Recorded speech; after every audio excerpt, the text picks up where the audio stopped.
শেষ হলো ইন্ডিয়া বনাম বাংলাদেশের ম্যাচ। দুঃখ দুর্দশার ম্যাচ, হতাশার ম্যাচ এবং আর অনেক কিছুই বলা যায় আসলে এই ম্যাচ নিয়ে।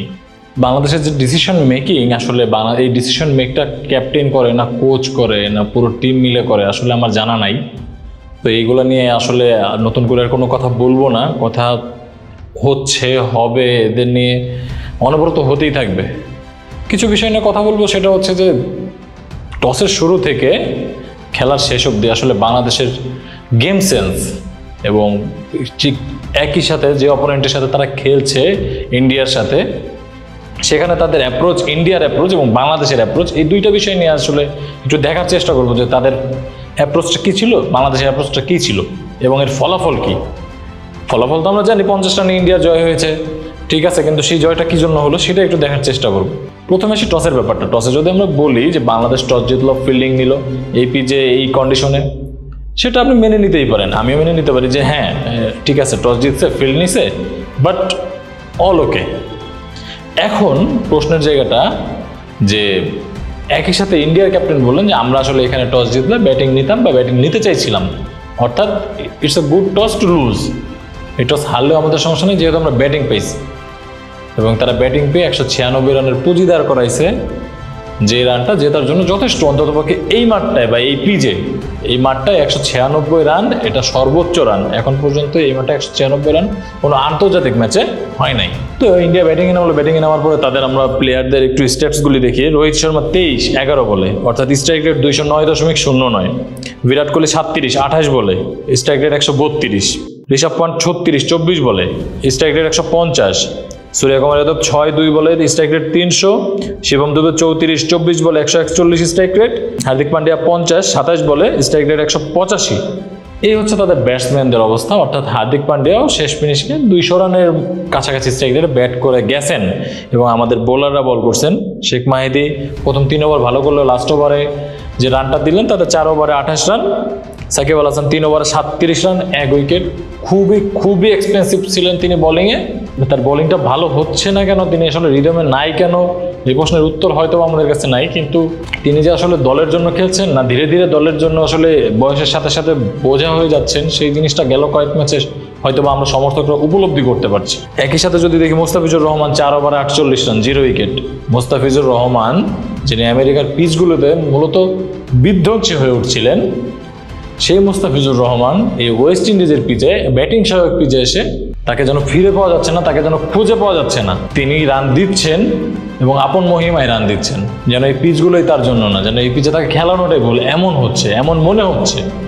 একই সাথে যদি দেখি Rishad Hossain 3 over 43 run, 2 wicket. 2টা উইকেট নিলেও very expensive. Mahmudullah Riyad 2 over 8 run. এই একটা জায়গায় মাহমুদুল্লাহ রিয়াদ 2 ওভার 8 রান, আপনি একটু বলতে পারবেন যে আমার বোলারটা এখানে ভালো বল করছে। আর একজনের ক্ষেত্রে আপনি এই কথাটা বলতে পারবেন না।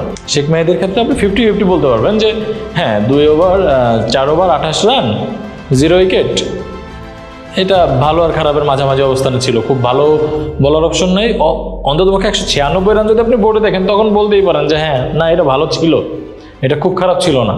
এখন আমরা বাংলাদেশের ব্যাটিংটা দেখি, যেহেতু ইন্ডিয়ার ব্যাটিংটা দেখলাম, তো বাংলাদেশের ব্যাটিংটা দেখি। আসলে লিটন দাস 13-10 বলে তিনি একটা 6 মেরেছেন, স্ট্রাইক রেট 100-র উপরে। এটা আসলে বাংলাদেশ দলের জন্য একটা পাওয়া। তার যে কনফিডেন্স লেভেল, তার যে অবস্থা, তাতে আসলে এই 13 রান 10 বলে এটাই অনেক বলা চলে।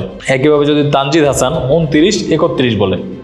এখন আমরা ইন্ডিয়ার ব্যাটারদের দেখছিলাম যে তারা অলমোস্ট সবাই 130-এর উপরে, অলমোস্ট সবাই 130-এর উপরে স্ট্রাইক রেটে ব্যাটিং করেছেন।